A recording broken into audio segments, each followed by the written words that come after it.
Oh, what is going on, guys? I am your host, Daniel Taylor, and welcome to the inaugural episode of the new show that is not yet named. We were going with For the Record, and we found out it is taken. Of course, who wouldn't have thought that it wouldn't be taken? Way too cool of a name, way too obvious. Today, I am joined by two of literally my favorite humans in the state, debatably the planet. To my right, I have the icon herself, Miss Nikki Hunt. What's up, Nikki? Dude, you're looking at him, man. Oh my God. And just beyond her, a little farther to the right, the pro of the group, the mama bear, the legend herself, Mrs. Laura Hudson. Wow, thank you for that. You love it? The mama bear, absolutely.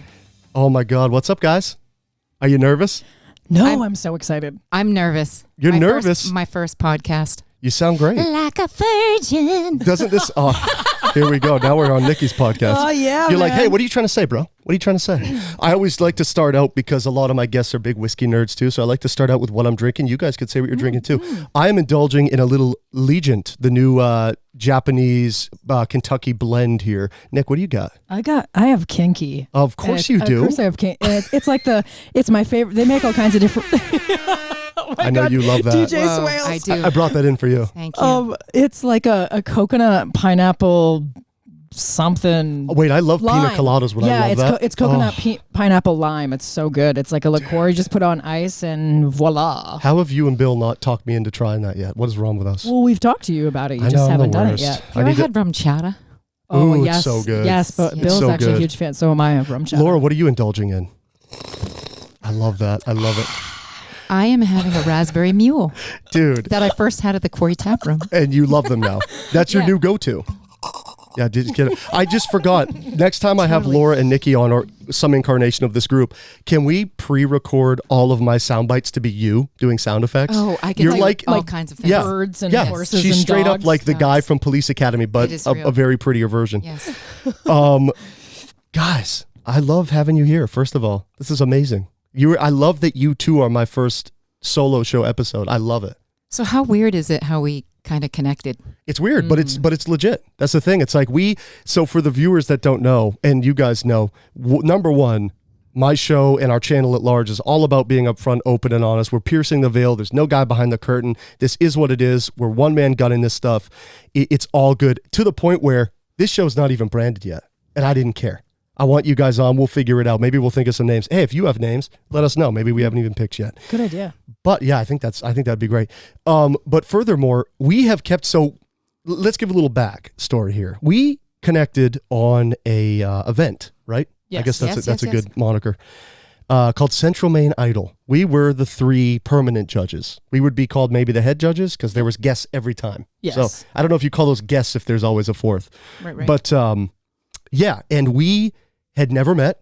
I am sure all of our paths had crossed multiple times. They had to have. I heard both of your names repeatedly, Same. but I'd never met absolutely you guys. same. Exactly. Same. Exactly. And we just hadn't, had the pleasure of meeting. We clicked in such an organic, authentic way day one.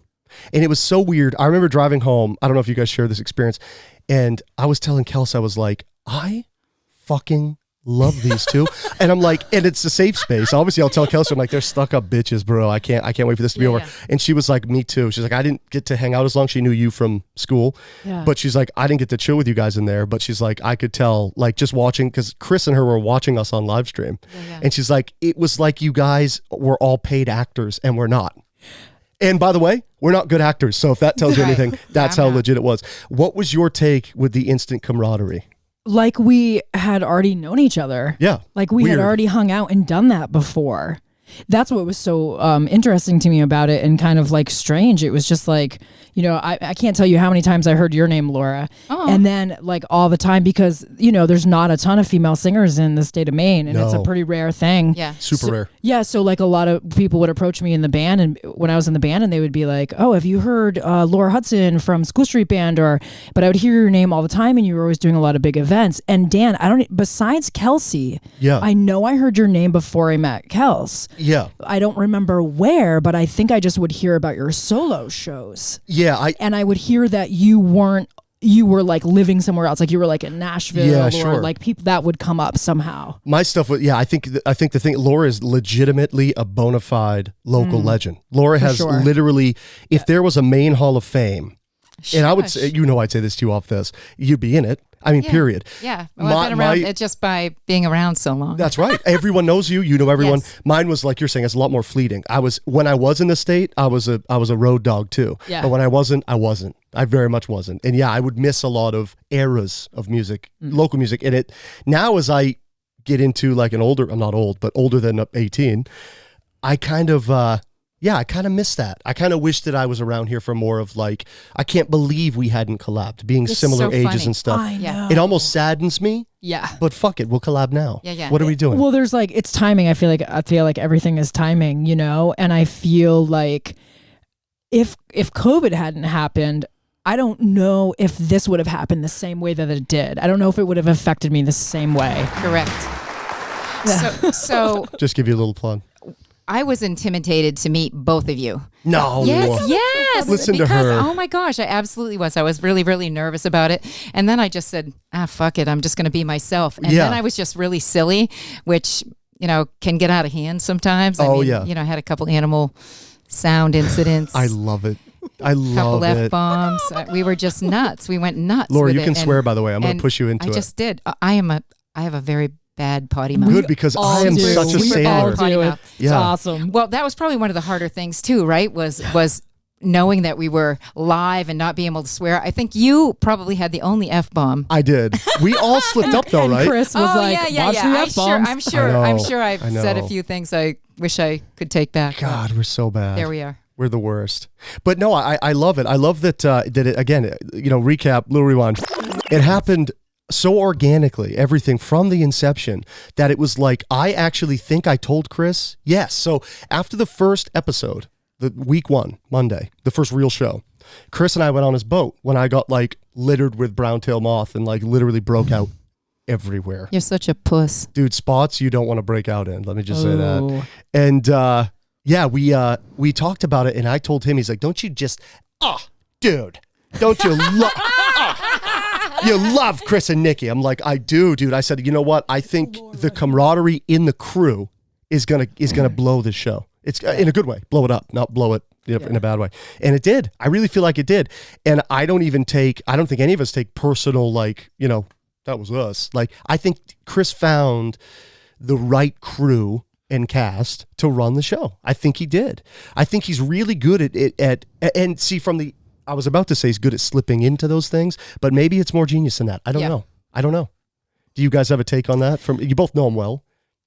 I think Chris has, he's been in the community for a really long time. He's worked with a lot of people. Yeah. And so he knows who is genuine to him, who has something to bring, like as a judge, it's important for us to be icons. It's important for us to be known because we're like, we're in a seat that there's an expectation for us to be in that seat. Absolutely. But I also think that Chris knows personalities. And so I think it's flattering to be chosen by him. I felt that way too. I was honored. Yep. Yeah, because of how many people he knows. Like he trusted in all three of us to bring something different to the stage. And he obviously trusted that we would all get along with each other. Absolutely. Yeah. That's true. So imagine what it would have been like if that hadn't happened. What if we hated each other? Dude. I have to say, I thought about that for like a hot second. I was like, oh my God, what if for some reason this Laura's a bitch? clash? Yeah, Dude. or I'm a bitch, or like, or you're a bitch, Dan. I am a bitch, but not in that You way. know what I mean? Like, Yeah. what if something happens, or what if there's like some massive disagreement and we all, like you play the what if game, right? Because I think it's human nature. Right. And then I'm just like, that's part of the reason that I reached out to both of you on social media beforehand. Yeah. Because I was legitimately excited to Yeah. meet both of you. And I'm like, I'm going to let Laura know. We've never met. I know we've heard each other's names. I'm going to be like, I can't not message Daniel and be like, I just went through the physical therapy assistant program with your girlfriend and like, this is crazy, Can I funny tell you is that? from my end, not to jump in, but you reaching out, so I had a little bit on those nerves too, because again, heard both your names, know you have big, personas, Chris picked the right people.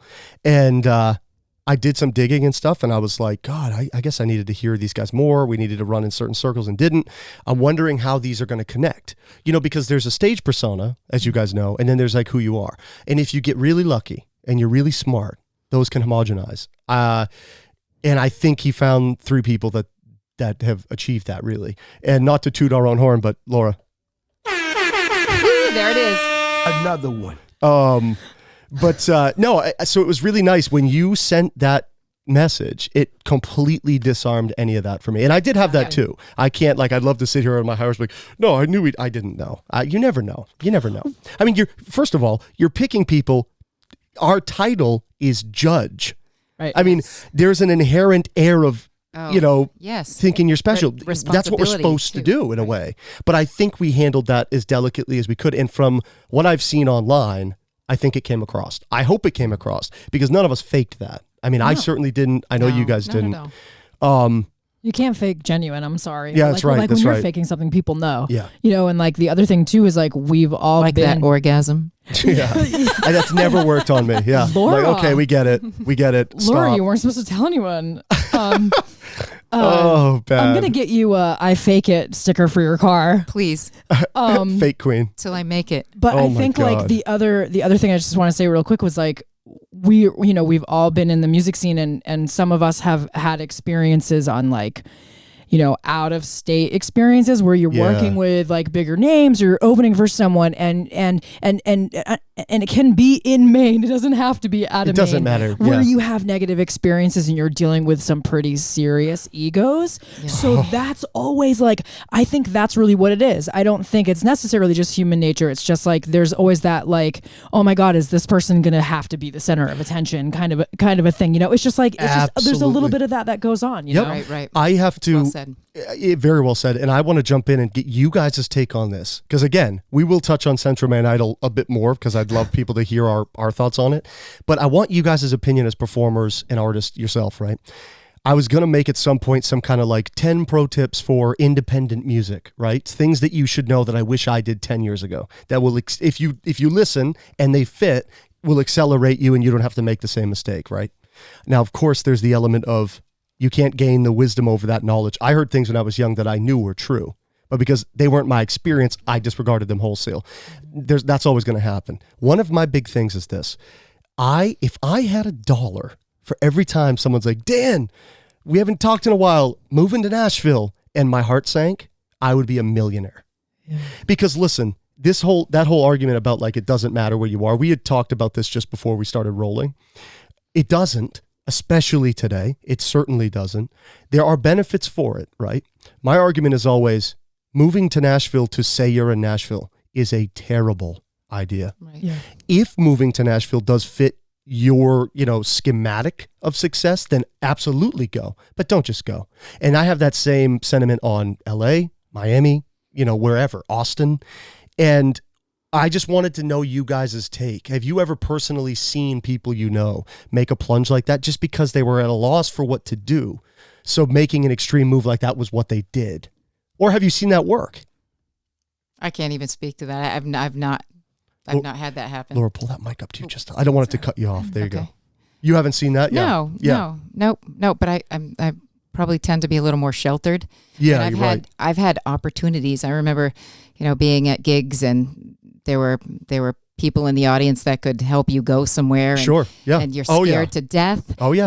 About that and what that could mean, and it just wasn't important to me. It was not where I wanted to go. Sure. Right. Did that ever, when you were younger and more naive, did that ever jade you? I had experiences in that when I started out, and I started very young. I was playing professional shows at 15. Very young, even maybe younger, but not real shows. My first real show, build show, 15. Imagine what a 15-year-old thinks when someone comes out of the crowd after a show and you're hyped up, and you guys know that feeling when a show goes really well. And when you're 15, every show goes well. You're too dumb to know if it didn't. And someone comes up and goes, oh, your dream? I have an avenue to make it work. The letdown when it takes you how many burns to realize that anyone's going to tell you what you want to hear. They want to be on the crowd. What was your experience with that? Have you ever experienced that? So that just wasn't my reality. I mean, I I didn't even know I could sing until I was 24. I went to a bar, saw the chick singer. I was like, I want to do that. Yeah. Seriously, I just was like, I want to do that, and it just kind of took off from there. But my situation was I had a kid, I had a life, had a job, and that was never gonna become what I think it could have been had I thought about it earlier and made it part of my trajectory. Right. I love your mind. I don't want to cut in, but I just love I love that you're always, at least to me, you have this rock solid foundation of confidence and knowing who and what you are and what you want. Yeah. That I actually I love about you. Aww, yeah, I'm envious of that. So it just it was flattering. Sure, but you didn't. I didn't even if that guy's not lying, so I don't care. Honestly, I've never taken the music as seriously as probably I could have. Sure. I mean, I think I'm good at it, but I think I could probably have been a heck of a lot better if I really took it a lot more seriously. Sure. Have you had any experience like mine, like that? Like people promising you the world only to not be able to give it? Yeah, yes and no. I definitely have had a lot of people come up to me and say oh, if you were in a different location, why are you in Maine? I'm so sick of it. Or and it's just kind of and I get it, location, but the other side of it is when you move somewhere into a big city, you're a small fish in a big pond. Right. And now it doesn't mean you should stay in Maine and be a big fish in a small pond, but I think at this point that argument is almost irrelevant because of social media. Dude, I'm so glad I didn't cut you off. And so here's the deal. I worked down in Boston with a vocal therapist for a while, and his advice to me, this was back when I was almost 10 years ago, which is so weird to think about because it felt like just yesterday that I met him. I know, right? I'm like, oh my God, what? And he said to me, instead of moving to those locations because it's so expensive to live there, you're going to have some kind of day job and you're going to try to figure out how to write music on the side and make it. He goes, make content here and then send that content out. Try to make those connections, try to do gigs, try to get people to notice you, and then go down there. And then that's how you do it. He's like, because everybody, he's like, you want to be there because somebody wants you to be there. You don't want to move there and hope that it's going to happen and have to really hustle somewhere when you could probably be creating better content where you are because you have the time. That's it. And you're more comfortable. That is huge. And it's the Nashville thing. Don't go to Nashville just to go to Nashville. You literally, your anecdote explained what my issue is with just going to Nashville. That whole thing. Yeah. My thing too, this comfortability thing. I had a bunch of health issues a decade ago that I really ignored. I don't know why. I think I had this bravery about I know what it is and I can take care of it, but I just failed consistently at doing so. Mm-hmm. So, I was telling you guys out there taking in my little sister and stuff. Yes, I did that and I did that for all the right reasons. But at the same time, it was a nice excuse to my base as to why I wasn't in Nashville, wasn't in LA. Dan, I used to see you in the circuits in Miami. Where are you? I'm in Maine. Why? I can't tell you. I'm so tired of the question, but I can't tell you how many times I got it. I mean, it was exhausting. But you know who I always got it from? The old school thought, and these people in the business that were used to the pattern, right? They were used to this tired, setup of location, and how that really is a fallacy now. I have one argument against why it isn't, okay? And I think you both will agree. There is a benefit in location, and it is being able to be surrounded by creative types. Now, it's not to say you can't do that here. Right. I think us coming together is a really good show for that. And not just us. I mean, we all have creative people we mingle with, but definitely also us. It's there are still people here that do that. It's a lot harder to find them. Right. They're not really as out in the open and they're not as plentiful, but you certainly can do it. Right. Places. I mean, if you're in Nashville, throw a rock and you can set up a band. Right. I mean, you'll literally hit players and then there's your band. Maine, it's harder. You and I have talked about some ideas. It's a lot harder because your picking is slimmer, but it can be done. I just think it takes a lot more, bullheadedness and moving. Good stuff. You guys having fun? Yeah, I wanted to do a check-in. Okay, so I'm not scared. I told you, Laura, when you're on the phones and you're on the mic, I knew you'd love it. It's just, this is it. It's just us. Yeah. It doesn't matter. Yeah, it doesn't feel like an interview. No. But it's fun though, because in the same way, it does feel kind of legit, doesn't it? Yeah. I love it. But I have to admit that I keep wanting to say like inappropriate things. Do it. Like when you wait. So hold on. When you went out to talk about your ailment that you had that kept you in Maine, I almost interjected your freakishly large. Well, that one kept me in the state because I stand out. I'm the big fish in the little pond. Right, so. right. Oh God. I'm so sorry. Oh Jesus. Is that okay? Can you please say bad stuff so that? Okay. So here's the thing. I am so sick. I'm gonna get so many people on this channel that like try to behave because they're not used to this. So I'm gonna be the asshole that's swearing and saying fuck every other. Like, please be naughty. But, like, so I'm not. And me sitting here filling my Depends, you know. Yes. Jesus, here we These go. are all the things we wanted to say at Central Maine Idol, but we couldn't. Hey, you can say it here. Here, I want to make a pact if you guys are cool with it. Also, if you're not, just tell me to go fuck myself and I will. Just give me a few more hours so you guys are gone. We have to do this consistently. Yes. You guys please have to be like revolving guests. Yes, please do it. Not just because it'd be a fun outlet and you can say whatever the fuck you want. Yeah. You have my absolute permission. Yeah. But also because it'd be a fun little behind the scenes. Like, we're already planning season 2 with and for Chris, right? Yes. How dope would it be to have this be their dose of behind the scenes? We might not talk about it the whole time, but I'll put a little marker on YouTube and stuff where you can like, hey, jump to the section if you want to hear our thoughts on what we thought about behind the scenes, how things are moving forward, what we're planning, so long as we have permission to, put that and we out, do it with discretion. Generally. Yes, right. In generalities. Right. Before we get into CMI anymore, I always love to ask, how are you guys feeling? Me and a buddy of mine have another show, and we talk a lot and at length, ad nauseum, about mental health, wanting to end the stigma, wanting to talk openly about it. You don't have to if you don't want to, but I would love to know how you're feeling. Unadulterated, actually, how are you feeling? Starting with you, Nick, if you want to. 100%. I think that before I say how I'm feeling, just to echo what you were saying, one of the things, excuse me, that I thought a lot about during COVID was mental health. Yeah, it was huge. And, how it was hard for pretty much everybody I know, including myself.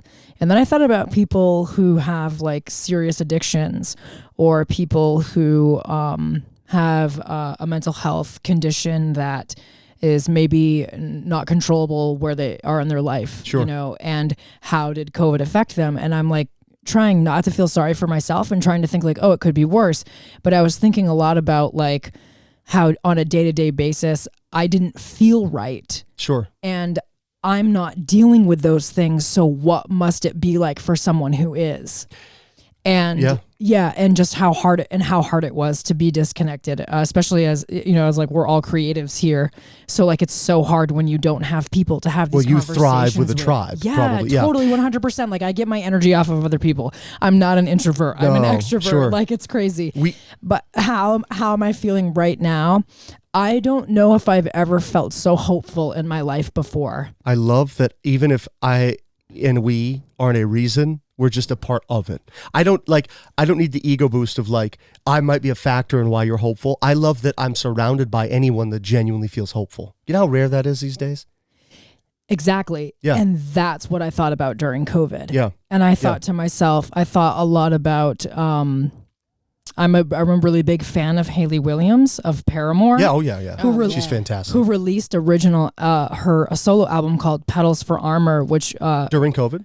No, I think it came out April of 2019, which was like pretty right. Yeah, right before. Yeah, like right around the time it was hitting. I could be wrong about that, but I think I'm right. And it was a lot about trauma, and it was a lot about like an abusive relationship that she had been in, and a lot of darkness, but also some like really happy stuff too. And I was just like, it changed my perspective it made me realize how I was focusing on a lot of things that were negative, a lot of people that were negative, a lot of situations that were negative, and that my brain was like stuck in this pattern. Sure. And like a cycle of repetitive. Yeah, and this like literally like a gerbil stuck on a wheel, just like I think I'm going somewhere and I'm not. Like and I really had to like slow down, and if it wasn't for COVID, I don't think I would have had the epiphanies that I'd had.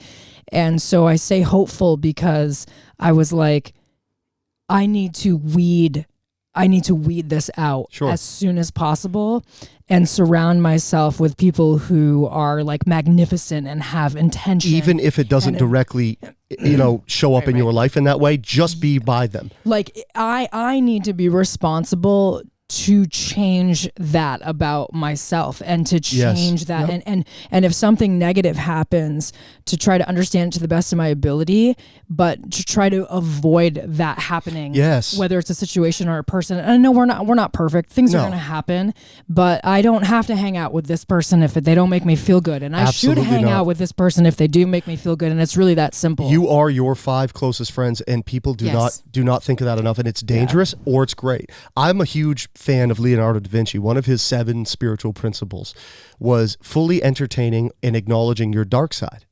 If you don't do that, because we are a species of relativity, right? As much as you and I, Laura, love to talk about pseudo-spirituality and stuff, that is a balance, because you can't be up here and not at least know down here, right? It's like the Buddhists have this thing about a rubber band. The reason they try to stay so central and so just not placid, but just calm, is because if you're pulling this way, you have to pull this way. Right. You have to have equal and opposite force. His thing was, you don't have to dwell in your negativity and your darkness and your thoughts that you might not love to entertain, but you absolutely must, to an extent. If you don't, they will be exacerbated in ways that actually create negative things. It's okay to be angry. Right. It depends on how you express that anger, where the problem lies. Yeah. I'm sorry to interrupt you.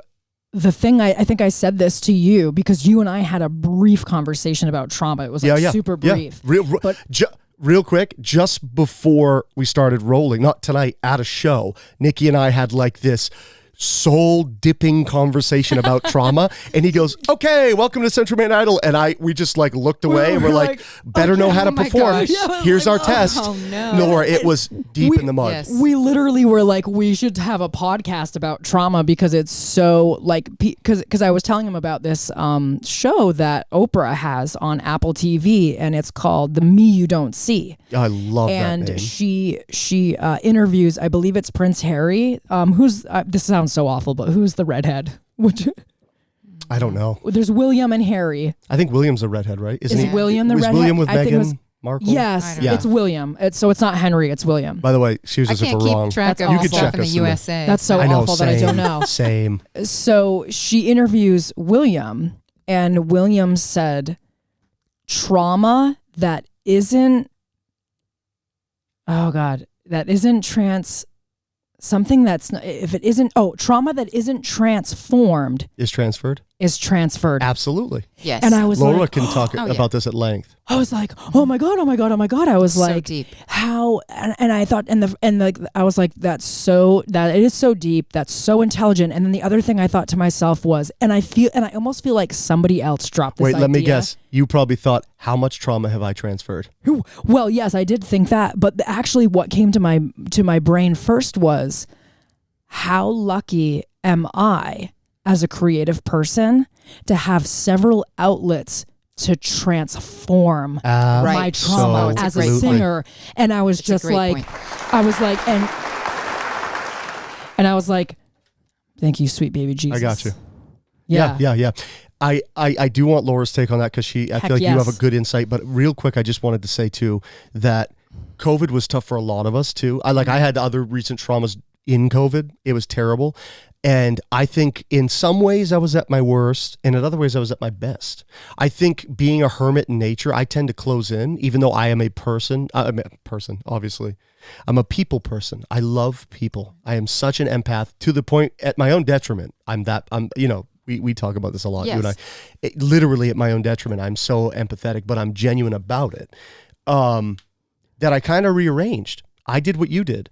And the funny thing about all this is, you want to look behind the veil. I was actually supposed to be brought on because I didn't have the time initially to do the Central Maine Idol thing as a judge. Me and Chris were talking about a total different business idea. And he's like, hey, I know you do a lot of production stuff. Would you mind helping with all the visual end and making the show more of a, TV look kind of thing? Could we really blow this out in terms of the image of the show? Could we make it a show, like a legitimate show? And we talked at length about budgets and what that could fit in. And I don't see it working. Not yet. We have this ongoing plan. You guys know about this. We had a meeting about it, about going forward, where we certainly could do this. Right. And I realized I was so distant from people's realities, their current realities, that a part of me goes, you would have been the first choice 5 years ago. That's how absent I realized I had been. And then we come together in this. Chris calls me because I don't think he'd seen that side of me, Laura, like you and I talk about this, where I was like, I told him, like, friend to friend, I can't do it for that. I don't want you to waste your money. And he was like taken aback, because everyone would say, yes, give me that X amount of dollars. And I was like, no, because I won't feel comfortable delivering a product for that. And it blew his mind, I think. Maybe Chris could chime in the comments and let us know if I'm off base completely. But to me, it seemed that way. And I got a call before I was home. He's like, what was I thinking? You are our third. I'm losing my mind. And I realized a lesson in the ride home. And it's, you've got to show up. You've got to be genuine. And you have to be, this is huge for me, up front. I hid so many things for so many years that weren't seedy. They were just, I didn't want to seem fragile. I didn't want to seem vulnerable. I wanted to seem like the guy that the reputation held. You know what I mean? You had your shit together. And I had to do that, right? And I realized you don't fucking have to do that. And if you're doing it even to save someone else's reputation of you or thoughts of you, you're disservicing them too, because you're not being honest. And I'm telling you guys, this event blew that out of the water for me. I was like, oh, the only policy is to be upfront, open, honest. And it has opened so many doors. And like you were mentioning, this show literally propelled that for me. Just like you're saying you came out of yours. It's changed us. So Laura, we are both talking a ton. Yeah, what did the show do for you? I'm so sorry. And hey, by the way, butt in. You're the mama bear of the group. No. I like this because I'm kind of just figuring out how it all works. But so we were actually, you asked us how we were feeling. So you kind of went to what happened with COVID, and what was funny for me is my whole staff, we all ended up going home. So we were working from home. So I didn't have the outlet of being around a lot of people, which You're also a people draw person. My energy from other people. Sure. And I need to walk around and talk to people and be genuine with them. And it's funny because there were a couple times in the kind of flatness of the computer world and Zoom and Microsoft Teams and all that, where people misunderstood me. Oh, sure. And I was broken in some ways by that, because I am a spirited, fixer. eccentric. I'm a fixer, a helper, a builder of people. That's right. And people that I was building, that I was their champion, turned on me. And it was the weirdest thing for me. I didn't understand it, and it was like so hurtful. But it was seriously, it was the kind of the vacuum of technology. I mean, there's no emotion there. No matter what you try to do, it just doesn't exist. Landscape. So it's really rough. But the idol thing kind of coming out of COVID for me, one, I was just so honored that Chris would even ask me to do it, because I just do what I do, and Laura, I try to do it really good, and I try not to be a diva. I've never wanted to be a diva. Not. I try to be a dude. We would tell you. Dude. We would fucking tell you, dude. But I am struggling right now because it's kind of a weird thing. I almost feel addicted to being out now. It's like I almost don't even want to be home. And my husband asked me this. He's like, "What's going on with you?" I'm like, "Let's go out to dinner. Let's go to town. Let's do this. Let's do that." And it's almost like I'm addicted to the other side of it. And I'm so used to being at home and just kind of the zen with the farm and all that. But now I need to be around people, and it's almost like I need a hyper fix. Hey, Laura, does that mean maybe in the next week or two you'll come back on this? Yes. I'll actually have something legitimate to offer. I wanted to tell you guys, by the way, I've heard you speak at length, in front of crowds, outside of crowds. You both are killing it right now. Ooh, you speak very well. I'm like, this is the kind of stuff like if I had a producer on the show, they'd be like, "Hey, dickhead, don't talk about that right now. Tell them they did good after the show, where you're on camera, you're recording." I don't want to do that. I want, who are we to think, like talk shows are dying. This old school network idea is dying. This facade, like the generation that has world libraries in their left front pockets, the doors are open to them for everything. They know the behind the scenes. So why hide from them? Like, I love that you guys are so cool with this, like completely candid, upfront, honest. I love it. I love it. And before we even go further, I want to say huge thank you guys for driving out here and coming on. I really do love that you guys are my first episode. I really do. I'm not just saying that. You're so kind. I love know I that do. we're I your really first do. episode. I absolutely love it. And you guys, it's I'm holding appropriate. you to it. You're coming back like a lot. I think it's appropriate, especially after what happened with Central Maine Idol and like all three of us agreeing that like, wow, there was like an instant connection. I mean, freaking A, where it's been 2 weeks and we were at haven't Christmas stopped again on talking. Monday. Yes, we haven't stopped I talking. had the DTs. And here we are, it's Wednesday and we're like, we're back. gonna make When it you happen. said that, I thought you meant the Dan Taylors, and I was like, oh, she loves me more than Nikki. Oh my gosh. No ego there. So I'm just kidding. Did we want to talk about things that we got out Dude, of I was literally just going to Yes. transition to you. So it's kind of funny because again, Chris asked me if I would do it, and I was honored, and I thought, oh my gosh, this will be great. We got through it, but it's almost kind of a side story. So a few months before that, some friends of mine had a bad accident. Oh, yes. And the Hensby Jean accident in Augusta on May 20th, where 3 people were killed by a car. Tragic. And very tragic. Yep. And I had wanted to help the family so bad. Seriously, I wanted to help the family so bad. And as it turns out, I happened to see Facebook blowing up one night, maybe a week or two after that, and it was all about that there was this vigil that happened. I didn't know anything about it. Oh, you and didn't go? I didn't go because I didn't know. I didn't go because I didn't know. And I was so hurt because Sure. I wanted to do something so bad for the family. And I had put out into the universe that I wanted to do something for the family. I want to do something for the family. I want to help them. I want to help them heal. And I never, even after I couldn't go to that vigil, Sure. I never let go of that idea in the universe. And then when Chris called me and we started doing our thing, and then I had the idea, I was like, oh my gosh, Chris, what if at the finale, Love it. we did a tribute to this family and showed them how much love that we have for them? I know you won't pump yourself up. Can I jump in and pump you up for a second? Okay. Let me tell you guys something. So we had to perform the final night as judges to show the audience that we knew what we were talking about. That was the goal. And I think we did. Furthermore, Laura performed at the very tail end of the show before we announced the big winner, the big pot, the big prize. I certainly didn't have to join. You could have done that. I mean, we were done performing. You could have done that to a karaoke track. You wouldn't, mainly you, because it was your thing, wanted me to back you up. We thought it created this really intimate setting. Raw. Yeah, it was good. That helped the vibe, right? Yes. Let me say something. I'm going to be candid with you because I trust you enough and I know you enough and I think you'll take this the right way. I was worried because I was removed from the incident. I don't know them. And I always think production minded, right? Always. I don't get to choose. That's just how I think. And I was like, I wonder if this is going to come off how she's thinking, right? I'm the moron, as you guys know, didn't even want to perform. Never mind, sing with you, do a song with you. I didn't want to perform at all. And if I did, I was like, let me hide behind a group song that's hokey that we can not have to show off. You guys know this. And let me tell you something. It was a lesson in a few things for me. One was, you're not always right. I'm very seasoned in production, and I was wrong. And it's a good learning lesson. But 2, sometimes being out there and doing stuff like that, it doesn't matter how you think it is. It matters what they think it is. And I forget that. Your song, I'm a big French bitch about everything. Raised with females, super empath, I'm fully French. I mean, I'm a complete romantic baby. I'm a baby. Dude, I cry at commercials. I'm a toddler. Bill's too? Yeah. Bill, by the way, when I'm done this, if you want to give us a Blanton's top off, Nice. Bottle all the way to the right. We keep a stocked bourbon bar, me and Billy. Billy, I promised I wouldn't pull you in, but sorry. Anyway, so let me tell you, my perception was I'm up here. Again, I'm removed from the family. I don't know them. I know you. I saw how it was affecting you, and we clicked very genuinely and tight quickly. I was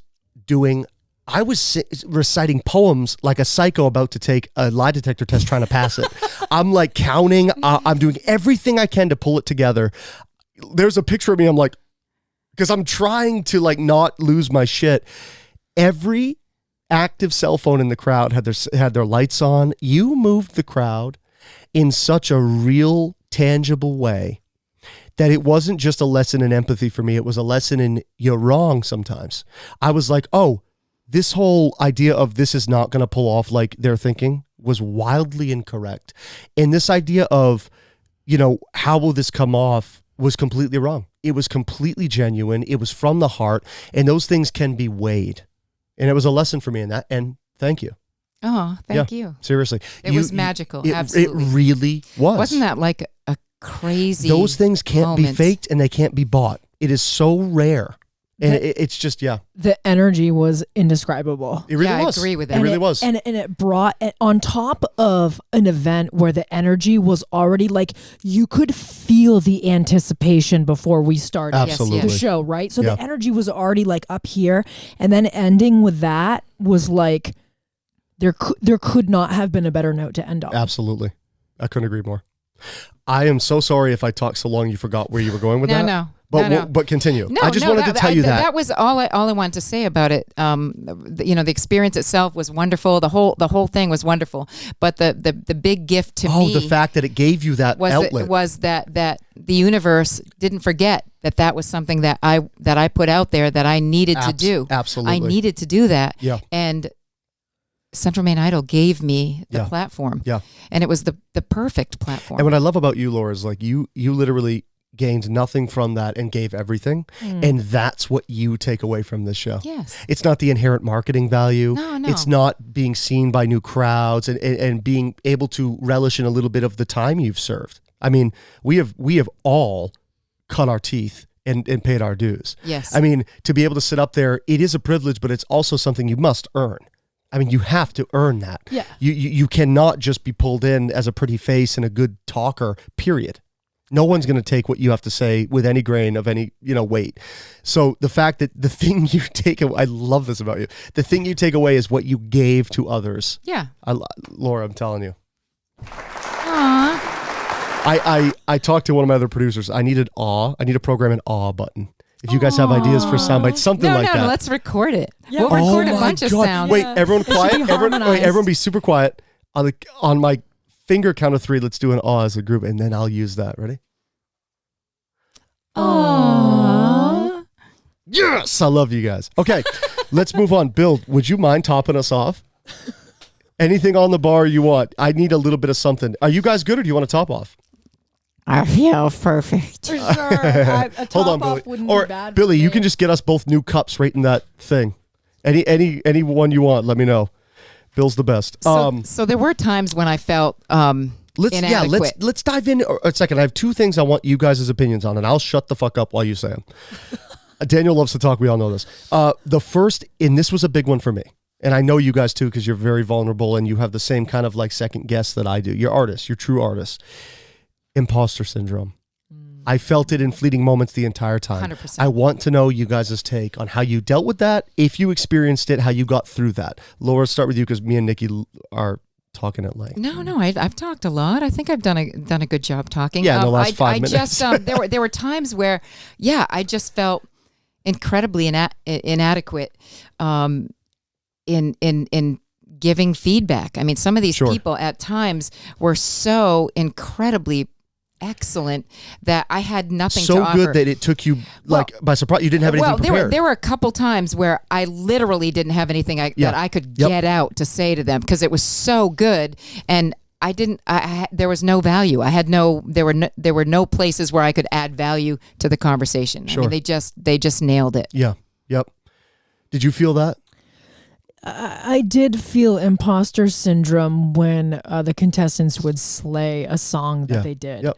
And I remember thinking, wow, like pretty sure I don't have that technical ability at all. Like, you know what I mean? And just thinking, I mean, Laura, you said it one night when we were there, you were like, I shouldn't even be sitting here critiquing you. Yes. That was so You did. amazing. You did. Like, That was Lindsay.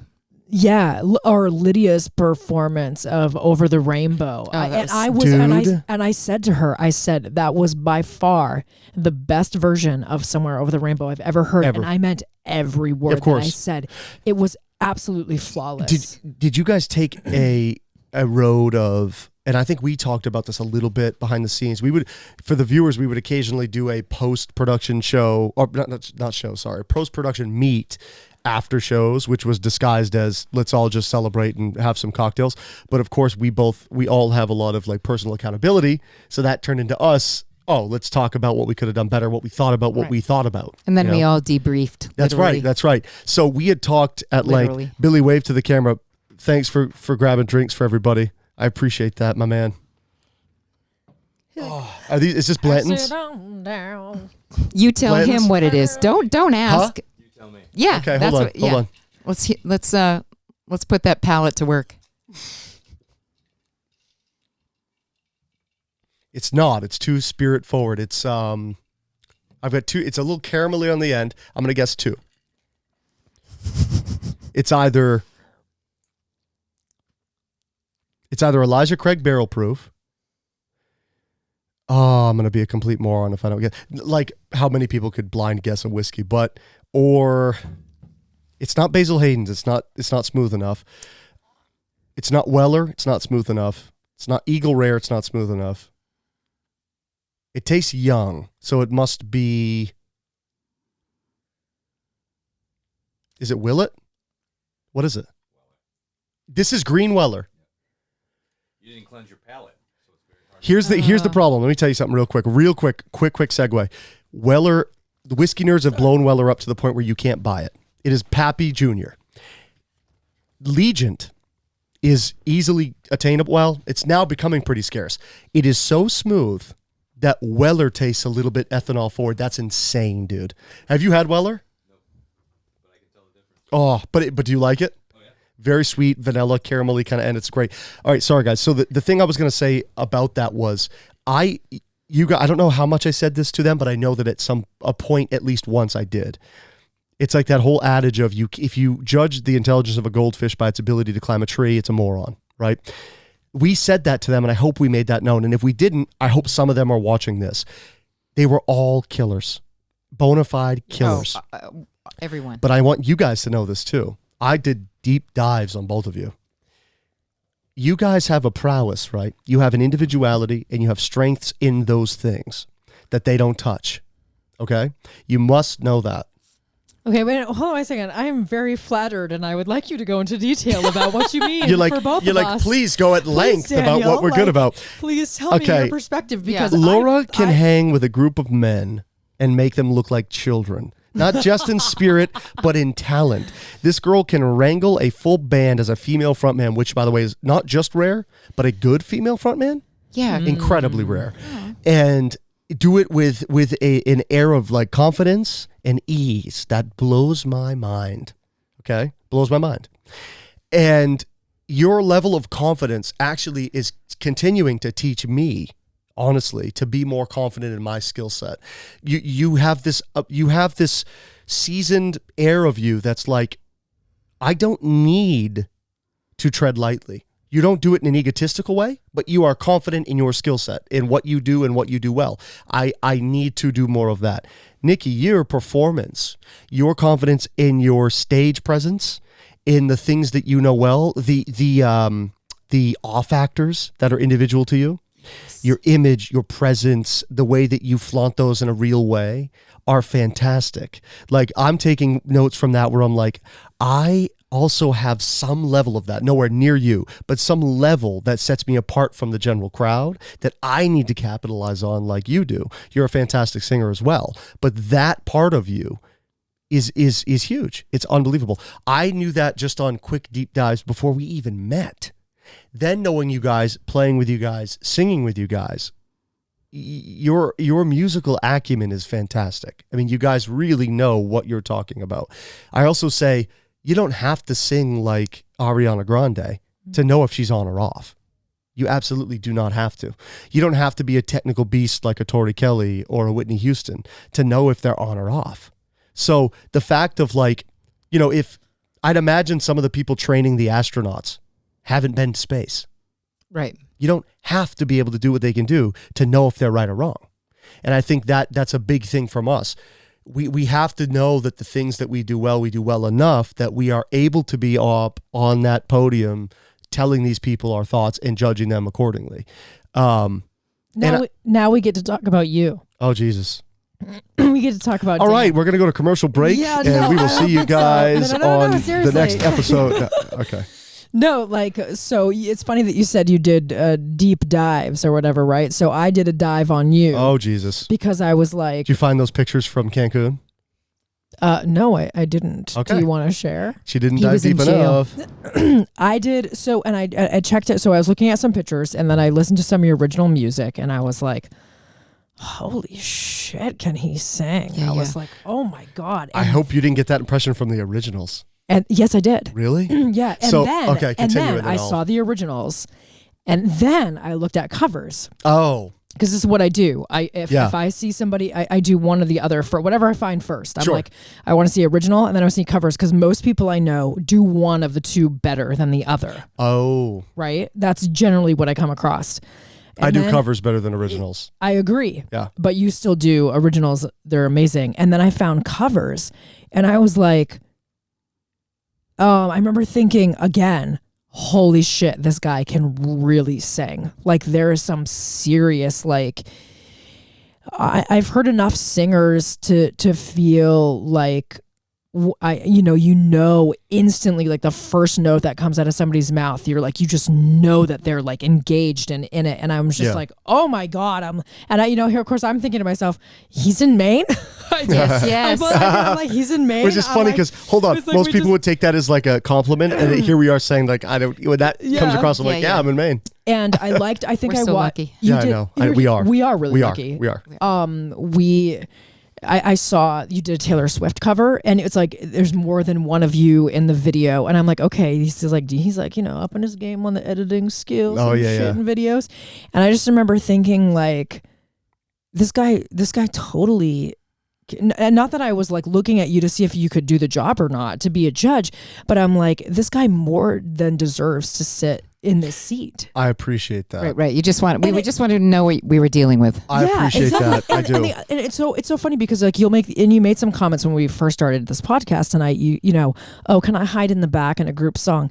Can you hide in the back? Can I roundhouse you in the face, Daniel? Yes. Like another one. Oh, I love it. Another one. Like seriously, like when I heard you do Simple Man up at Chris's loft, I was like, I don't want to do a solo. Thanks a lot. And the same was after Laura, after you sang the Angels, I'm like, you guys sing, I'll hula hoop or something. This probably is going to come off really phony, but I think because I'm using this as leverage for my humility. But I'll hold myself up to the fire. I said we were going to break the veil and we're going to be straight up open and honest. I'm scared. Before we started, we talked about how I am burnt out of being an egotist where you kind of have to be to sell yourself in music. I really authentically am. You guys saw it. I really am. I didn't even want to sing. I really didn't want to sing. And it wasn't some like I don't want pity. I didn't want someone like, yeah, you do need to sing. I literally didn't want to sing. And it has nothing to do with I don't think I have the ability or the technical acumen, whatever. Whatever. But my thing was, I'm just tired of the logistics. I work so long in the marketing of it that it's tiring. I don't feel like that guy. I don't want to have to stand up and be like shouting, be like, I'm good, listen. I hate that. But it actually works against my favor. There is a level of that confidence, like you were saying, that is usable and it's deserved. Yeah. And it's hard to be the guy saying you deserve that because they're like, shut the fuck up. But there is a point of that. It's like, you have to be confident in the things that you do well. Know what you don't do well enough to get better. And I'm gonna break down. This was the part I was saying. I'm gonna break down the wall. That wasn't it. The thing was, and I've never said this publicly on anything. My EP that performed well, the originals you heard, that the covers were better. I agree. Do you want to know how that came to be? How? Real quick crash course, 4-minute segue. Those were demos that I was actually shopping. I played everything on that. That's what we sold. That wasn't the vocal ability. I didn't try to show off because the thing with demos is you don't try to impart so much of your own brand that the person you're pitching it to goes, there's no room for me to make this my own. You know what I mean? It's too Dan Taylor. I can't add any Jason Mraz or Jason Aldean, whatever. So you have to sing it pretty flat, not in pitch, but in style. I understand that 100%. So I played every instrument. That was my selling point, not the vocals, even though I pride myself on my technical ability, right? That wasn't the point. We end up showing our partners that, business partners in music, and they go, oh, you're going into the studio and you're singing on these, and we're going to see if we can package this as a product. And again, our idea was demos. So I didn't show off. I could have showed off 10 times as much, but didn't.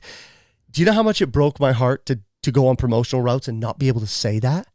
And let people hear that stuff vulnerably and be like, they're thinking, because they will. It's human. That's the best he can sing. Right. That tore me apart. Singer to singers. Tore me apart. I knew I could sing better than that. I didn't try to sing better than that. And it was the hardest thing, I'm not kidding, in music I've ever had to do. And no one's ever known that. I've never said that anywhere but right here. I think what we deserve as singers is, regardless of where we perform or what we're doing, we deserve to perform so people who see us can come up to us and let us know how we made them feel. Yes. Right. And you have to understand there's a divine difference in music and the music business. And my partners at the time, when I knew what the goal was, once we figured it out, and I told them I am not confident in this, I am not going to be able to sell this genuinely pretending that it's my best work. And they say, well, you better learn, because you're not doing music right now. You already did music. You're doing the music business, and you cannot sell a record pretending and saying out loud that you could do better. You absolutely cannot say that. And imagine that. You want to talk about breaking your spirit? Yikes. Then imagine having that do well and then be like, oh, now that's what you're forever known. And so this is good, though. This is the thing. And you guys are very much welcome to do the same thing in whichever way you'd like. This is what this kind of thing is good for. Yeah, we might not be sitting in front of a psychologist, and trust me, none of us are. But it's good to be able to be comfortable enough with people to be open and honest. It's beneficial. It doesn't matter if the feedback's not clinical. It doesn't matter. What matters is you're being open and honest. It's cool. I don't want to hide. I'm so tired of hiding behind that. I just don't want to do it anymore. And this is a chance not to do it. We live in a world where we strive for so much attention from people, from total strangers. Sure. Yet what we crave is the honesty from all of those around us that are the closest to us. Yes. Yeah. I agree. Enough about me. Do you guys have experiences that are akin to that in your output creatively? What are we talking about? Do you have any of that? Well, what's funny is I didn't mean to segue there, but that is exactly what we started on, Imposter Syndrome. That's how I felt selling that record. Do you have any grand, moments of that, Laura? Well, when you're in a band, the biggest challenge for me is I would like to always be doing songs that I only love. Sure. And the reality of being in a band is that you often do songs that the crowd loves. Yeah. And we talked a lot to the contestants about this, right? I mean, that kind of drawing the line, that subtlety of picking a song that you love and that you're going to emote versus one that's going to engage the crowd and that they want to hear, right? Sure. And so it's probably the biggest thing I struggle with is am I doing the songs that I want to do? And so I don't know what else to say about it. Mostly, I mean, I try to do the songs the best way that I can. Yeah. I feel the ones that I feel, but there are ones that I do, and it's I feel like an automaton. Well, you're a genuine empath, and I understand the sentiment behind you want to. This is the craziest part about this is you really want to give your all. Well, I need to feel what Most I'm doing. people are unwilling to do that. You want to. No, I absolutely, and not just want to. I need to. I mean, it's part of my process. Sure. I mean, by the way, this is what this room for you two is really good for. You want to do that, Laura? And maybe the song you want to do doesn't work for a bar. Come do it here. Let's shoot a cover video. Put it on Facebook. Well, the reality is I don't do lots of bar gigs, but the truth is I love bar gigs. Oh, me too. Because for me, bar gigs are organic. And that's my crowd. You're looking at the crowd, and all of this stuff is happening, and you're part of it. You're sweating on them. You're spitting on them. They're having fights with you. Yes, they're making out in front of you. It's a synergistic energy exchange. So amazing. Yes, it is. And I need more of it. And so a lot of what I do now is less of that. It's a lot of bigger events, and they don't lend themselves to the kind of connections that I like to make. Sure. So you know what? Before we go to you, I actually have felt that. I've had the privilege that was not earned by myself. How about that? To play really cool venues. Don't hold a candle to some of the best bar gigs I've ever played. Not even close. Yeah. Because of that genuine connection, that meeting of the minds, like I've played like a cover of like Purple Rain, all affected out harmonies, really cool acoustic versions with bar crowds that would blow your fucking mind. Yeah, and you're at one. Yeah, it's exactly right. One organism. That's exactly right. And it's fleeting. Yep. But when it's almost like a drug, right? It is and a drug. It's like you're always trying to get to that thing. Yes. And so, I mean, I'm trying to get back to that thing. Let's get back. Hey.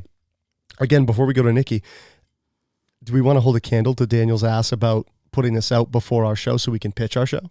Yeah. We are playing a let's do it. Hercules. Yes. We're playing a post. Hercules. Yeah, baby. We're playing a post CMI show with the judges. These two are being special guests for me, which I am completely in love with, at the Quarry Tap Room in Hollowell, Maine on September 10th. I think it's the 10th. Yes. Yeah.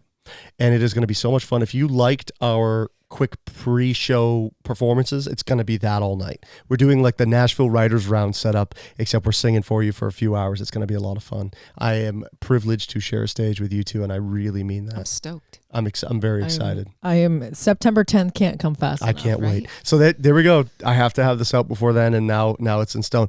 Nikki, have you experienced imposter syndrome to the extent that Laura and I were just talking about at length? Yeah. I kind of mentioned it a little bit about being a judge, but like in my own personal experience with the band and being a hooper and kind of like hooping at these like all these different shows, I guess like one of the imposter syndrome moments I had was and it's kind of like, and I'm going to kind of combine something else with it. I'm going to try to keep it as short as possible. No, do it. Talk. But like one of the experiences that I had is like, I'm a huge believer in like, if you ask the universe for something, you know, like The Secret, right? If you ask the universe for something, it will happen. Right. Absolutely. And not always good. Yeah. A lot of times we're asking for bad and we don't even know it. Well, no, you're not asking for bad. You're asking for a lesson. But you don't know that that's what you're asking for. So what ends up happening is like, you know, and when I say ask, I don't mean just like getting on your knees and praying. I mean like action too. Oh, absolutely. Working for what it is that you're asking for. Real quick, by the way, most times you're asking for things, and you'll know this, it's not vocal. It's like you're like everyone, like there's an adage in The Secret about like you got fired and you feel slighted. It's like you quit your job 3 years ago. Yes. You're not present. You don't like it. Right. It's like, and then the universe gives you that and you're pissed off. Right. It's your fault. Believe it and receive it. Sorry. Right. Exactly. Yeah, exactly. So you've experienced that to a... So I went down to New York City a few years ago and I went to a Cirque du Soleil show, and I've told this story to a few people before. And the tent was set up in the middle of like a parking lot. And before the show starts, I was kind of roaming around, and there was a girl that was standing there dressed with like a purple China doll wig, and she had these crazy like platform ballet shoes almost. Ooh. And it had a black outfit on that was very Victorian looking. It looked like something that was in my closet. And I remember sitting there looking at her, and she was kind of like, she was like advertising for this like car that they were selling at the show, like this really nice car. It was like very strange. Yeah. But I remember thinking to myself, man, how did this chick get this gig? I was like, because like, I feel like I'm staring at myself, because at the time, like one of the trademarks for me was wearing colorful China doll wigs. Yes. Except you're like, I could do it better. Thing. Yeah, and I'm like, I could be doing this in hula hooping. Like, this is crazy. Oh, like, dude, you would have sold the car. How did she? Yeah, I would have sold cars like crazy. Bill's like, you can sell me a car, baby, any week. I'll buy a new one tomorrow. And so I'm staring at her, and I'm like, how did she get this gig? And I literally so I saw the Cirque du Soleil show, which was the first time I'd ever seen Cirque du Soleil. Was it mind blowing? 2014. It was amazing. Yeah. And I was like, I literally asked the universe, I'm like, please show me how to get gigs how do I get from here to there? How do I gigs like that? How did this happen? I know I can do this. How did this happen? A year later, I was in that exact same location. No. Opening for a Cirque du Soleil show. Get the fuck out of here. At there. But it's so powerful. It is powerful, right? It's wild. Especially if you're 100% meaningful and intentional. Intent is huge. Yeah, and you were genuinely there. You're like, I was generally whatever it needs to happen to get me there, get me there. Yeah, and I was genuinely intentional, because there was no ego involved, and I knew, I'm like, I can do this. Yeah, you weren't like, have I the want to be power here do for an this. Instagram post. I want to be here. Yeah, I want to be here. So this is what ends up happening. I go, I have an amazing time. I'm what's called a roaming performer.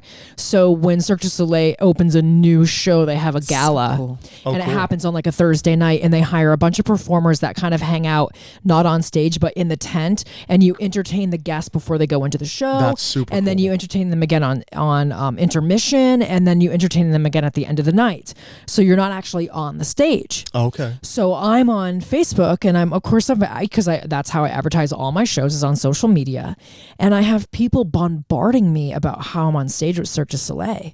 Oh. And I'm like, no. I'm like, I was a roaming. So I found myself explaining this over. This is what I love about her, though. And over Most again. people, don't forget your just point, let it please. ride, but I right? have to 30-second jump in. They would have ridden the wave. There you go. You already got it. They would have Keep ridden going. the wave. Yep. They would have been like, I'm not the one telling They the would've story. rode Yeah, let it ride. Yep. That's what you think. All right, That's continue. it. Sorry. Yeah. Oh my Sorry. God. And you know what's really funny? I actually know somebody That did this just in that. the performing community who did that on a level, like this person went to a festival and was an audience member doing their thing in the audience, Pretending they were paid and made it sound to a certain band that was playing, but on social media made it sound like they were performing on stage with this band. Icky.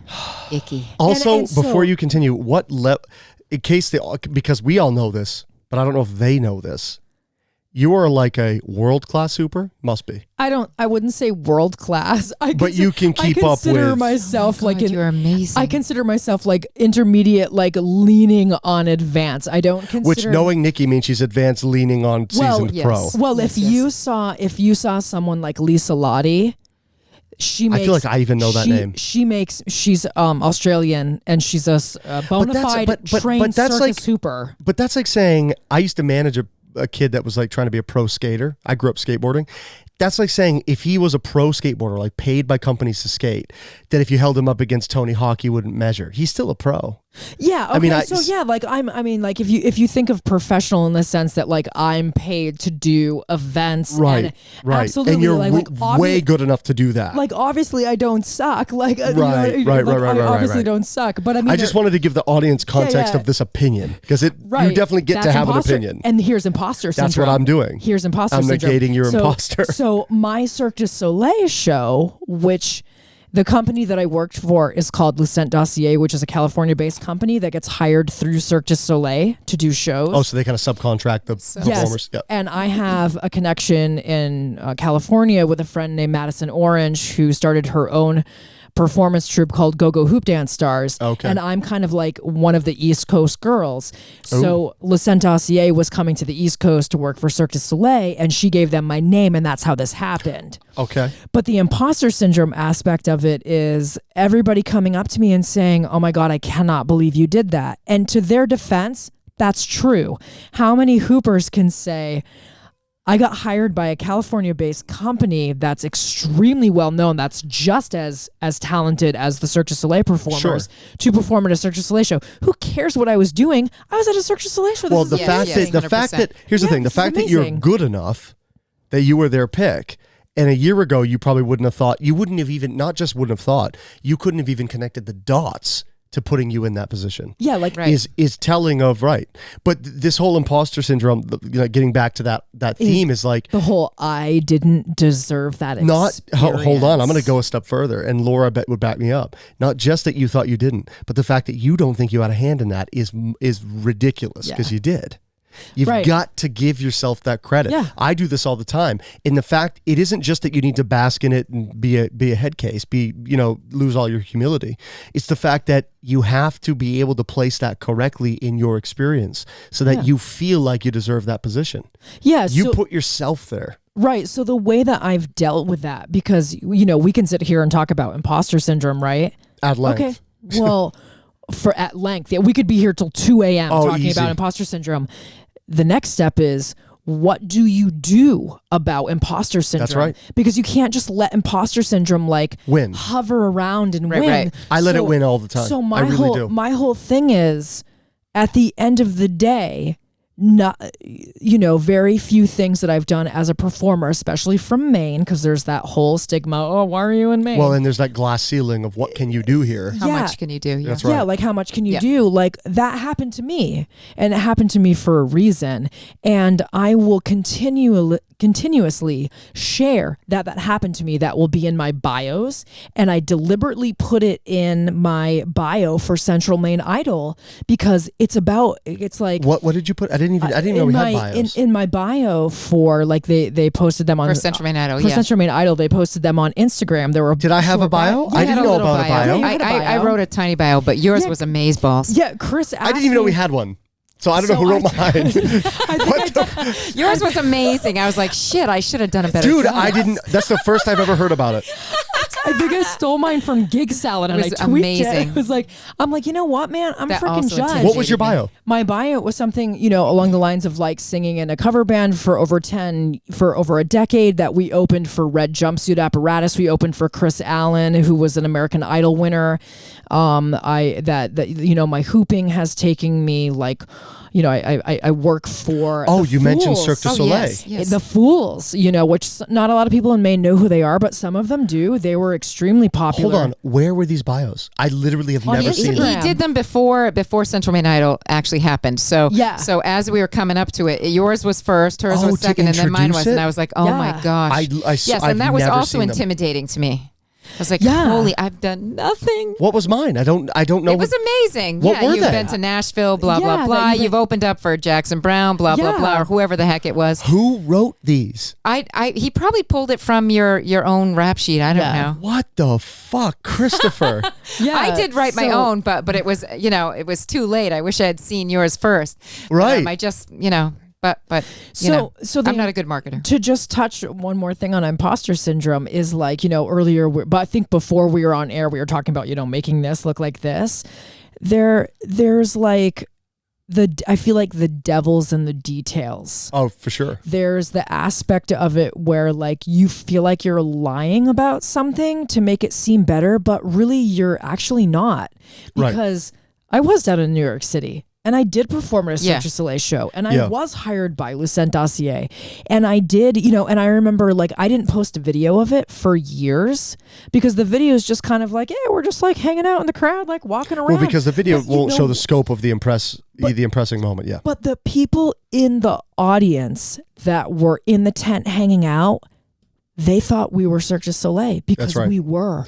And we were at a So what Nikki's saying, not to jump in and like in guess, but I understand this from a performance point of view, where the thing was that my dog? Yeah, yes. That was your my dog. God, he's so cute. Actually, it was my stomach. I was gonna say, I'm hungry. Time? Ready for Italian food. I know. No, let's keep going. But here's the thing I have to say, because you guys get this from a performance level, is the thing you're quote unquote actually doing and what that thing looks like from the outside are two totally different things. But here's the thing. You don't have to, and you can use your own personal discretion as to how you color that story, right? Right. So like, I'm going to be upset if my bio didn't mention that I opened for Merle Haggard, because that's a big moment for me. It did say that. Okay.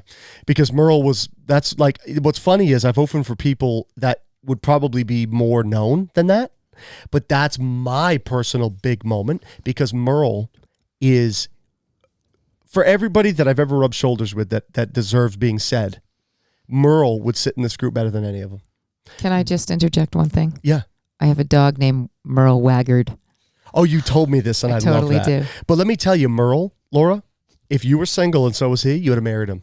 Oh, really? Deep, troubled, genuine soul. So beyond the scope of an old school country guy. That's just what he did. Like, just like what we do. It was his vehicle. It's like, imagine if, like I have an idea of a business idea I won't say, that let's say that took off and that's what I'm pigeonholed as. I'm so much more than that. Mm-hmm. The owner of that idea. We have to remember there's a term called sondering. I don't know if you guys are familiar, where you look at random passerbys as if they, with the knowledge that they have the depth and complexity of experience that we have, instead of looking at them as random characters in your movie, extras. You go, no, their experience is just as deep and just as big as our own. And I have that with people, and I think of that about myself and about everyone, you guys, anyone, where it's like, we have to remember that the quick synopsis that other people give us, which cleverly and conveniently comes back to this point because I'm not smart enough to make that transition, is not our story. It's what people give us. Mm-hmm. And it's our duty when we're in front of people to either live up to it or go beyond it or fail to it, whatever it is that people say. You said something that, because earlier Laura answered this question, but I didn't answer this question. You said, like, what did you get out of being a judge at Central Maine Idol? Oh, yeah. And I totally interrupted you. So no, we should actually go back to it because before we wrap, it's hilarious. This whole episode was supposed to be kind of about Central Maine Idol. Yeah, we've talked about Central Maine Idol for maybe 10 minutes. Mm-hmm. Right. So yes, the please. Central Maine Idol thing was like, for me, what did I get out of that? And what I got out of that was, like you said, you just said something. You said, I'm so much more than that. And I remember thinking to myself, I am so excited to have the opportunity to give back to other people, hopefully, what they think is constructive criticism, to let, not just for them and their growth, but to let them know that, like, I'm so much more than this chick who wears wigs and hula hoops, because I would get a lot of crap specifically from women about being fake. I wish I had an all button. I need my all button. Yes. And and I was like, I know myself well enough to at least know that I am not a fake person. I am not a shitty person. Disclaimer, not at all. And again, like, we would tell you. Right, yeah, you guys would tell me. Absolutely. We're not fucking scared of you. We would certainly tell you. Laura would be like, can we find another judge? Yes, Laura, yeah. This is not, Laura's like, hey, I got an idea. Get the fuck out of here. That's more like what it would be. I was so excited about not being on stage. Now, granted, I love to be on stage. I love to perform. That's something that I will do till I can't anymore. Yeah. But what I got out of it was the opportunity to, like, show people that I can give you something that's valuable, that I can help you become the person that you're really trying to be. And again, Lydia can technically outsing any of us. Katie can technically outsing all of us. It doesn't matter. You can still give them perspective that they do not have. They grew from what we told them. Absolutely. 100%. We knew it. Yes, absolutely. I want to help you grow. I want to help give you perception. And funny enough, not to jump in, but I felt like I missed out on that when I was younger. Never mind. We gave to them what we never had. Yes. And I'm like, and that's the whole, like, okay, so let's talk about that for a second. It's big. Big. Let's talk about that for a second. That's kind of traumatic. It can be. That can be kind of traumatic, and sure. I don't mean trauma with a capital T, but it can be emotionally overwhelming. There are things that I wish I knew about when I was a lot younger, because my voice would be in a way different place than it is right now. You did what I did. You fried your kind of to a certain degree, and if I know that if I'd had different mentors when I was younger, sure, I would be in a very different place right now. Sure.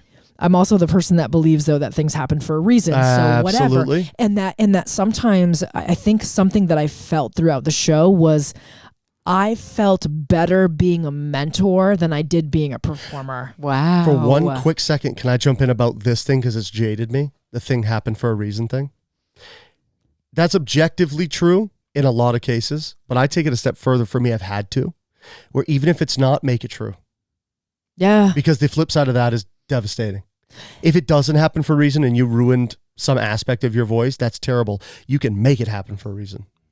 It's up. We are responsible for that. I think Lauren. Sorry. No, I just was going to say really quick. I think sometimes we have to be a little broken to wake up. Laura took very generously Kels and I to lunch the day of the finale, and we talked a little bit about childhood traumas and how they make or break. And if you're lucky enough to be the person that it makes, you're in good spot. And we talked a little bit about that, about how easy it is to play the role of the victim. It's very easy, especially when you have a really good excuse to do it. It's very tantalizing. Because it's totally easy. It's very easy. Yeah. It's convenient. I fight with that. It's easy. But we are at the helm. We talked about this where, like, it's really up to us. And if you take that with responsibility, you can make the prettiest outcome because of that. So for me, it's whether you have an internal locus of control or an external locus of control. Oh, elaborate on this. I love this. Well, so I've always, even as a child, I've always felt like I was responsible for my happiness. And so regardless of whether I was in an orphanage or in a foster home, sure, or in an alcoholic. Do you even know this, Nikki? Situation. What you just said, ever since I was a child, I've believed that I've been responsible for my own happiness. Yeah. What you just said is so profound. It's unimaginable. That a kid knew that? The level of emotion. How old were you when you thought this to yourself? Because the level of emotional intelligence that you just expressed right now, I'm at 36. Yeah. I'm still going, oh yeah, that's my responsibility, Nikki. Wake up. No, I knew it. I knew it always. Hey, Nikki. I chose happiness. This country, this culture does not give a lot of time to EQ. Dude. We're all about IQ. EQ is huge, and Laura had an immense amount of EQ from a very young age. Go on, my friend. So I mean, seriously, I mean, I've been through a lot, and this could be a whole other show, but I've just never. Hey, Laura, let's make it another show, by the way. Yeah, okay. So I've just never believed in being a victim, and I mean, I've been victimized, but I've never believed in giving any power to the negative stuff that's happened in my life. I only give power to the positive things. I mean, I accept them and I acknowledge them, but it's just like with The Secret, how, believe it and receive it. And, it's all about intention and all of these things. But I mean, I was living The Secret long before it even existed. Right, I mean, right. Your principles were aligned with it. Absolutely, 100%. But I just chose to be happy. I chose happiness. Which I think, not to jump in, but I think the audience should know that we have this weird perception in our country that you must drive a Bugatti and you've got to have a 20,000 square foot mansion to think you've quote unquote made it. What I love about Laura is not just her spirit and her personality, but I love that social media for me has been with my own mental health, to be open with you guys, like during even the Central Man Idol, right? Let's just, mirror that for a minute. You guys shared infinitely more things about that than I did. I hate social media. I'm so burnt out of it to the point where I don't post anything. I said to you the other week, you're killing. I used to do that. I'm like, you kill it right now. I need to get back to that point. And you're like, I have to, or no one knows what I'm doing. And I'm at the point where at my own detriment, I don't care if they don't know what I'm doing. I can't do it. I friended Laura before you. We didn't even know we weren't friends. I know. And I friend Laura, and you are such a breath of fresh air because the thing the audience might not know is whatever their fallacy of perception of success is, it doesn't matter. You have achieved your vision and your version of success. 100%. And the fact that we take Jim Carrey practicing The Secret and it's easy to use him because look at him. Of course it worked for him. I know guys that practice The Secret that are still in a basement, that don't act on it and have not made anything from it, right? You are just, for me personally, maybe even more a good affirmation of how that works than Jim Carrey, because I know you and I know that you came from less than nothing and have made whatever version of your success work for you simply and intrinsically because of that belief.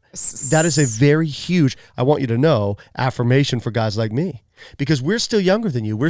You are such a good perspective. Keep telling me that. Thanks that's so much. I love you. But that's huge for us though. You have to realize you gift us that, where we're I strive to have this type of acceptance and success in my vision that Laura has. Even if our visions aren't the same, I want that okayance. I don't have it, but I want it. So here's a paradigm shift Sure. on social media. So, you're burnt out and you don't want to do it. It's more marketing, than I'm blah, saying. blah, blah. I don't do it for me. I do it for others. Clearly. It's a totally different thing. When I put stuff out there, I'll do 30 seconds of Maine Morning Zen, and it's going to be the stupidest stuff. But it's stuff that people can just look at and just kind of detach from whatever the heck is going on in their lives, Sure. and just be happy for even 30 seconds. Sure. I mean, it's not about me. It's not me talking about what I do or that. It's really about helping other people have moments. Sure. You need to read the book Think Like a Monk by Jay Shetty. Okay. I'll read it. What's funny? Why don't you read it to me tonight? Nikki, you should do audiobooks. I should totally do audiobooks. Yes, you have. I feel like her target demographic is males between 18 and 48. Yes. But, who knows? But I'd lay in her lap and let her read me a book.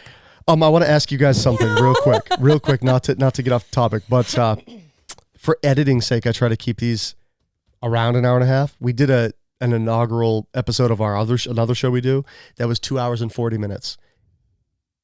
I wish I could explain how tormenting that was to edit and upload. It was unmanageable. So I can't do that. We have two options. And again, we should talk about this, probably not on air, but I don't give a fuck. Do we want to do 2 episodes and bank one? Or do we want to cut it short and save energy for next time? I'm open for whatever you are, even if we take an eat break between. I need to pee, but that's it. I'm open-minded to either idea. Like, I'm fine with staying.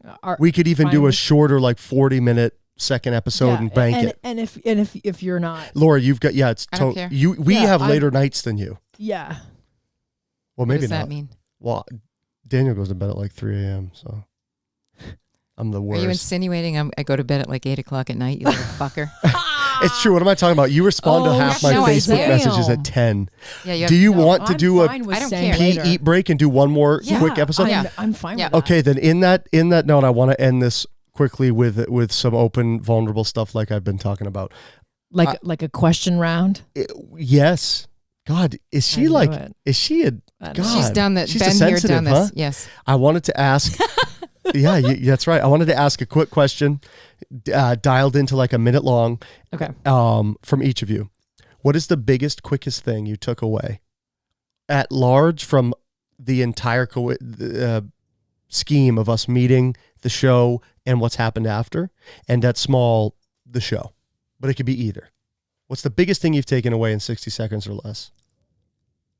You want to go first, Nick? Yeah, that the universe made us come together.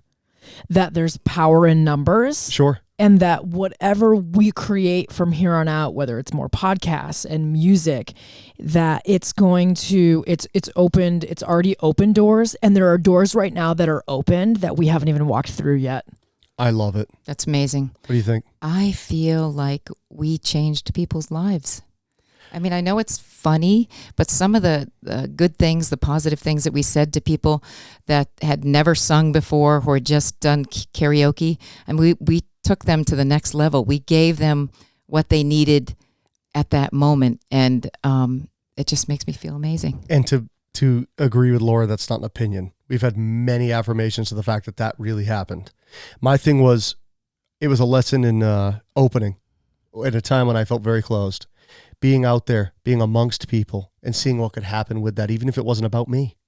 You know, we as performers have this thing where if it's not about us, we don't know if it's beneficial. It's like, listen, it's all beneficial. Yeah, I was thinking that you were asking about the three of us specifically, but I to echo Laura, I agree that the way that we changed them, the way that they, the way that we opened up to them and gave them constructive criticism and helped them grow. Yeah, sure. Like that was so rewarding for all Amazing. of us. Absolutely. Because on top of like the three of us clicking, I mean, like it couldn't have gone better. Agreed. I don't think I would really honestly put anyone up to the task of finding 3 other people that could genuinely give a fuck to that extent about other people's reality right. and trying to enhance them. And people on social media said the exact same thing that you said about the 3 of us. See, you guys know I'm not on more enough. than one person was like, find me 3 better judges.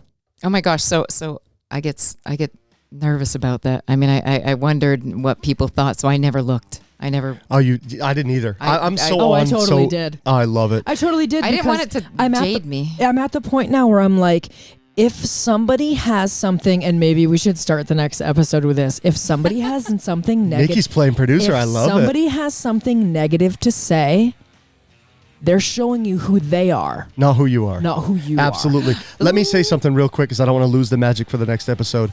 I genuinely love both of you. I can't thank you enough for coming on the first episode. I can't be more privileged than to have you two beautiful souls on the first episode with me. I can't wait till episode 2. Most shows wouldn't talk about it, but we're going to bank another episode tonight. So hope you guys stick around, and we will see you guys on the next episode. Any parting thoughts? No, thank you. I think that couldn't have been any better. Yes. No one is you, and that is your power. Nikki Hunt with the slam dunk. All right, guys, we'll see you next episode.